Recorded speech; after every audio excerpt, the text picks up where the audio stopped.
नमस्कार दोस्तों, career with Ashutosh channel में आपका स्वागत करता हूं। आपके लिए उपस्थित हुआ एक नया वीडियो लेकर, जिसमें हम लोग बात करेंगे करंट अफेयर्स के बारे में। और 8/6/2023 8 जून के महत्वपूर्ण खबरें आपके सामने लेकर आया हूं और अति महत्वपूर्ण क्वेश्चन जो आपके आरओ के लिए और यूपीपीसीएस 2023 और 2024 के लिए बहुत ही ज़्यादा महत्वपूर्ण है। इसके साथ ही यह वीडियो की परीक्षा के लिए, लेखपाल की परीक्षा के लिए, जितने भी एग्जाम्स आप होते हैं करंट अफेयर जिसमें आती है उसके लिए महत्वपूर्ण है। आगे बढ़ने से पहले आप सभी से गुजारिश है, वीडियो को एक बार लाइक कीजिए, शेयर कीजिए और नए हैं तो चैनल को सब्सक्राइब जरूर कीजिएगा, ताकि डेली सुबह आपको ये वीडियो मिलती है 8 बजे, आप सभी को ये प्राप्त हो सके। ठीक है, चलिए तो 8 बजे सुबह की ये वीडियो है, आप सभी लोग ध्यान रखिएगा और डेली 8 बजे आपको करंट अफेयर मिलती है, इसको फॉलो करिए। PCS pre mains, RO pre mains के लिए सर्वाधिक उपयोगी और इसके साथ स्टेट एग्जाम्स और अन्य एग्जाम के लिए भी बराबर से उपयोगी है। ठीक है, तो चलिए स्टार्ट करते हैं। पहला क्वेश्चन ये रहा आपके सामने, आप सभी लोगों को बताना है भारतीय मूल के किस वैज्ञानिक को डच विज्ञान के सर्वोच्च सम्मान स्पिनोजा अवार्ड से सम्मानित किया गया है।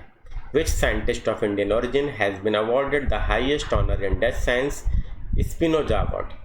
अब आपको बताना है, ऑप्शंस आपके सामने हैं, जोयिता गुप्ता, कर्नम मल्लेश्वरी, स्मृति मंधाना और झूलन गोस्वामी।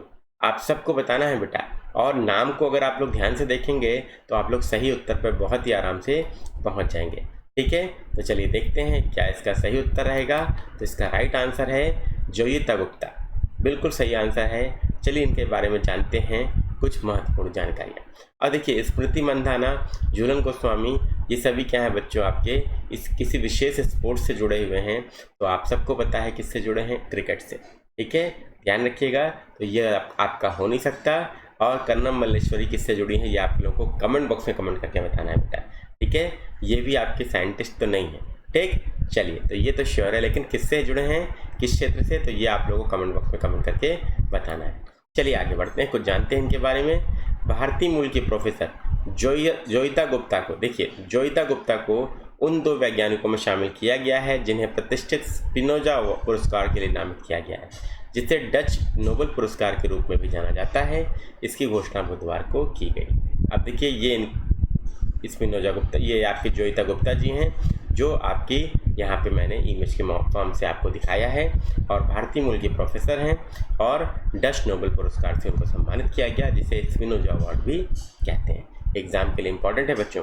और जो भी बच्चे मुख्य परीक्षा की तैयारी कर रहे हैं इस बार पीसीएस के, यूपीपीसीएस 2023 के लिए, उनके लिए ये एक्सप्लेनेशन बहुत महत्वपूर्ण है बच्चों।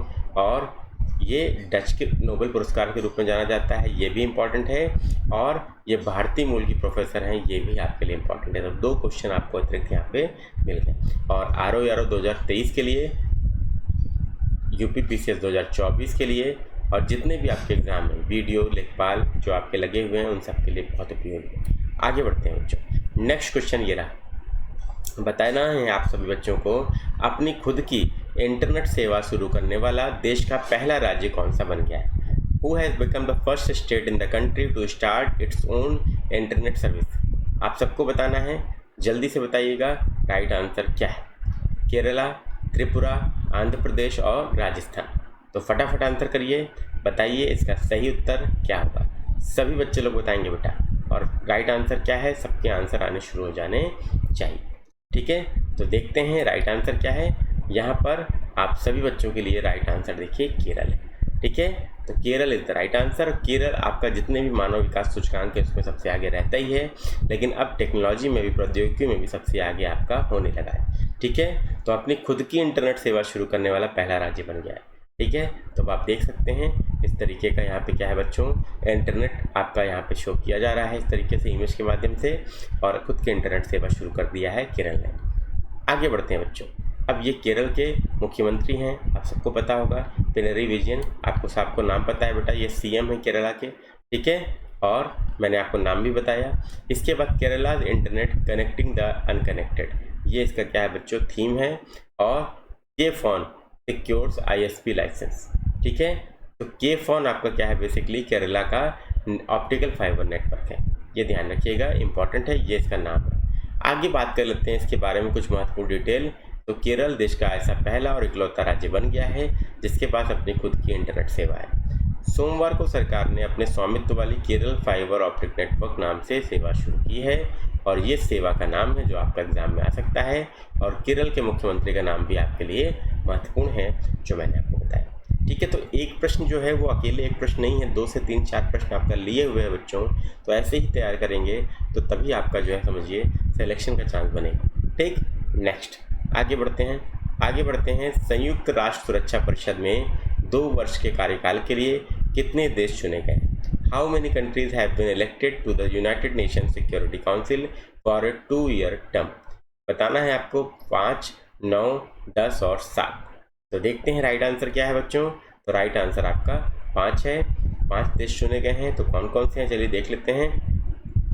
2 वर्ष के अस्थायी कार्यकाल के लिए आप लोग देख रहे हैं बच्चों यहाँ पे 2 वर्ष के अस्थायी कार्यकाल के लिए अल्जीरिया, गुयाना, कोरिया गणराज्य, दक्षिण कोरिया, सिएरा लियोन और स्लोवेनिया को चुना गया है। ये क्वेश्चन बहुत इंपॉर्टेंट है बच्चों, यूपीपीसीएस में ये पूछ लिया था 2021 में कि कौन से अस्थायी सदस्य चुने गए हैं, इनमें से कौन नहीं है। तो आपको ये नाम याद होने चाहिए। ठीक, अस्थायी सदस्यों का कार्यकाल 2 वर्ष का ही होता है। ये भी आपके लिए महत्वपूर्ण है, ये भी एग्जाम में आता है बच्चों, मल्टीपल स्टेटमेंट वाले में आ सकता है। ये देश विश्व में अंतर्राष्ट्रीय शांति और सुरक्षा कायम करने की मुख्य जिम्मेदारी निभाने वाली सुरक्षा परिषद की 2 वर्षीय अस्थायी सदस्यता जनवरी 2024 में शुरू करेंगे। अब यहाँ पर समझिए बच्चों कब से शुरू हो रहा है ये भी इम्पोर्टेंट है। तो जनवरी 2024 याद रखिएगा, इम्पॉर्टेंट है नेक्स्ट ईयर से। ठीक है, और दुनिया भर में अंतर्राष्ट्रीय शांति और सुरक्षा कायम करने की जिम्मेदारी किसकी है? तो ये सुरक्षा परिषद की। तो 5 क्वेश्चन हमें यहाँ पर मिल रहे हैं बच्चों। ठीक है, 5 क्वेश्चन मिल रहे हैं। अंतर्राष्ट्रीय शांति और सुरक्षा के रखरखाव के लिए सुरक्षा परिषद की प्राथमिक जिम्मेदारी होती है, ये इसका बेसिक काम है। और संयुक्त राष्ट्र संघ की ये सबसे पावरफुल बॉडी होती है बच्चों, ये ध्यान रखिएगा। ठीक, इसमें 15 सदस्य होते हैं और प्रत्येक सदस्य का एक वोट होता है। अब 15 सदस्य हो गए तो क्वेश्चन नंबर 6। अब इसमें से बच्चों परमानेंट कौन से हैं? तो 5 आपके क्या होते हैं बच्चों? 5 परमानेंट होते हैं और आपके 10 आपके क्या होते हैं बच्चों? नॉन परमानेंट होते हैं। ये ध्यान रखिएगा बच्चों। ठीक है, तो 5 स्थायी सदस्य और 5 अस्थायी सदस्य। संयुक्त राष्ट्र के चार्टर के तहत सभी सदस्य राज्य परिषद के फैसलों का पालन करने के लिए बाध्य हैं। ठीक है, इस बात को ध्यान रखिएगा। तो सभी सदस्य फैसले का पालन करने के लिए बाध्य होते हैं। अब 5 सदस्य कौन कौन से हैं, P5 कौन कौन से हैं, ये आपके एग्जाम के लिए इंपॉर्टेंट है बच्चों। ठीक है, तो P5 में आपको बता दूं कि कौन कौन से होते हैं, आप सबको पता भी होगा लेकिन मैं आपको बता भी दे रहा हूँ, आपके लिए बहुत ही ज़्यादा महत्वपूर्ण है। तो देख लेते हैं बच्चों, यूएन के जो P5 कंट्रीज़ हैं वो कौन कौन से हैं। P5 कौन कौन से हैं? तो सबसे पहले आपका देख लीजिए, USA है, UK है, फ्रांस है। USA, UK, फ्रांस हो गया बच्चों 3। इसके बाद आपका चौथा रशिया है और आपका 5वां आपका चाइना है। ठीक है, तो ये 5 देश कौन से हैं? ये संयुक्त राष्ट्र परिषद की सिक्योरिटी काउंसिल के क्या है बच्चों? परमानेंट मेंबर्स हैं। सिक्योरिटी काउंसिल के परमानेंट मेंबर्स हैं, ध्यान रखिएगा, स्थायी सदस्य हैं। और इसमें से अगर किसी प्रस्ताव पर किसी एक सदस्य ने भी वीटो कर दिया तो वो प्रस्ताव पारित नहीं हो सकता। और आप लोगों ने पहले सुना भी होगा कि चाइना ने भारत का जो प्रयास था कि मसूद अजहर को आतंकी घोषित किया जाए अंतर्राष्ट्रीय, तो उस प्रस्ताव को कई बार वीटो किया जिसके कारण वो घोषित नहीं हो सका था। ठीक है, तो ये वीटो पावर होती है, इसका उपयोग ये 5 देश ही कर सकते हैं। ठीक है, चलिए आगे बढ़ते हैं। इन्हें नेक्स्ट क्वेश्चन देख लेते हैं। विश्व खाद्य सुरक्षा दिवस प्रतिवर्ष कब मनाया जाता है? When is the world food safety day celebrated annually? 5 जुलाई, 7 जून, 2 मई और 24 जनवरी। तो 4 विकल्प हैं। तो राइट आंसर क्या है? 7 जून आपका एकदम सही उत्तर है। और इसके बारे में ये आप देख सकते हैं, वर्ल्ड फूड सेफ्टी डे आपका 7 जून को मनाया जा रहा है। ठीक, चलिए अब यहाँ पर देखिए, मैंने इमेज जो शो की है यहाँ पर फूड का है भी, और यहाँ पर ये 7 जून मैंने दिखाया भी है आपको, ताकि आपको ये भूले ना, वर्ल्ड फूड सेफ्टी डे। ठीक है, अब इमेज जो होती है बच्चों हमारे दिमाग में जल्दी स्टोर हो जाती है और लंबे समय तक रहती है, ताकि हमें चीज़ें याद रहती हैं। विश्व खाद्य सुरक्षा दिवस, अब देखिए बच्चों, विश्व खाद्य सुरक्षा दिवस 2019 से शुरू होकर 7 जून को प्रतिवर्ष मनाया जाता है। इस तिथि को 1945 में संयुक्त राष्ट्र के खाद्य और कृषि संगठन की स्थापना के साथ मेल खाने के लिए चुना गया था। अब आप समझिए बच्चों, ये इंपॉर्टेंट बात है, मतलब इस तिथि को 1945 में क्यों चुना गया कि खाद्य और कृषि संगठन की स्थापना का दिवस है ये। ठीक है, तो ये इंपॉर्टेंट है। FAO की स्थापना हुई थी, यहाँ पे लिख दे रहा हूँ बच्चों। क्यों? क्योंकि एग्जाम में आ सकता है।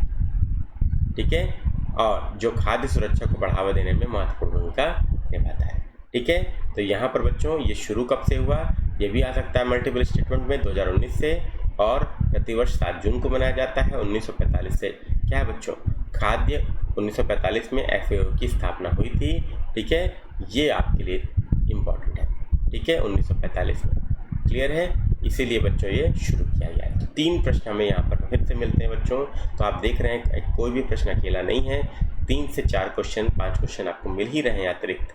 और ये मेंस के बच्चों के लिए लगातार इंपॉर्टेंट है। अब आपको करना क्या है कि नोटबुक लेके बैठिए और ये जितने भी क्वेश्चन है उसका आंसर तो आपको लिखना ही है, जो अतिरिक्त चीज़ें आपको मिल रही हैं वो भी नोट करते जाइए। तो एक दिन की करंट अफेयर की बच्चों आपको एक A4 साइज पेपर में आपकी नोट्स आ जाएगी। ठीक है, और एग्जाम से पहले रिवाइज कर लीजिए, सिलेक्शन क्यों नहीं होगा बच्चों। ठीक, आगे बढ़ते हैं। वीडियो पसंद आ रहा हो तो एक बार लाइक कीजिएगा, शेयर कीजिएगा, और नए हैं तो चैनल को सब्सक्राइब जरूर कीजिएगा। किस राज्य सरकार ने मुख्यमंत्री सीखो और कमाओ योजना शुरू करने की घोषणा की है? Which state government has announced the launch of chief minister learn and earn scheme? Kerala, Uttar Pradesh, Madhya Pradesh और कर्नाटक। 4 ऑप्शन है, तो राइट आंसर क्या है बच्चों? तो राइट आंसर आपका MP है। MP ने शुरू की है मुख्यमंत्री सीखो और कमाओ योजना। ठीक है, अब आप देख सकते हैं यहाँ पर मैंने इमेज शो की है, और इमेज दिखा रही है कि Madhya Pradesh cabinet approves learn and earn scheme for unemployed youth. Madhya Pradesh CM Shivraj Singh Chouhan हैं, और ये आपके लिए एक और क्वेश्चन हो गया इस प्रश्न में, जो आपको ध्यान रखना है। ठीक है, अब आगे बढ़ते हैं बच्चों, हम लोग देख लेते हैं नेक्स्ट। मध्य प्रदेश में युवाओं को रोजगार परक कौशल सिखाने के लिए मुख्यमंत्री सीखो और कमाओ योजना शुरू की जाएगी। योजना में प्रशिक्षण के लिए 703 कार्य क्षेत्रों को चिन्हित किया गया। ठीक है, तो ये आपके लिए इंपॉर्टेंट है बच्चों। और यहाँ पर अगेन आपको बच्चों ये स्कीम कहाँ शुरू की गई, ये स्टेट याद रखिएगा, MP। ये आ सकता है बच्चों आपके एग्जाम में। ठीक है, और बहुत महत्वपूर्ण है। तो ये रहा बच्चों आज का सेशन। उम्मीद करता हूँ आपको पसंद आया होगा, और जितने भी बच्चे सेशन को देख रहे हैं एक बार लाइक कीजिएगा, इस वीडियो को शेयर कीजिएगा, और चैनल को क्या कीजिएगा बच्चों, सब्सक्राइब जरूर कीजिएगा। चैनल को सब्सक्राइब जरूर कीजिएगा। और फिर हम लोग मिलते हैं डेली। कितने बजे करंट अफेयर का ये वीडियो हमें मिलता है? तो डेली सुबह 8 बजे, डेली 8 बजे हम लोग को ये वीडियो मिलता है, और दिन भर की प्रमुख खबरें जो होती हैं उनको मैं आपके लिए शो करता हूँ। ठीक है, तो इनिशिएटिव कैसा लगा ये भी बताइए। और जल्द ही आपके लिए RO के लिए प्रीवियस ईयर क्वेश्चन का सीरीज भी स्टार्ट हो रहा है बच्चों। तो कमेंट बॉक्स में कमेंट करके बताइए कि चाहते हैं, या कोई बच्चे लोग RO का पेड बैच लेना चाहते हैं, टारगेटेड बैच लेना चाहते हैं, तो उसके बारे में भी कमेंट बॉक्स में कमेंट करके बताइए। ठीक है, thank you very much, best of luck to everyone. Channel को सब्सक्राइब जरूर करें, और डेली सुबह 8 बजे आपको करंट अफेयर की वीडियो मिलती है, उसके लिए डेली फॉलो करें। Thank you very much, best of luck.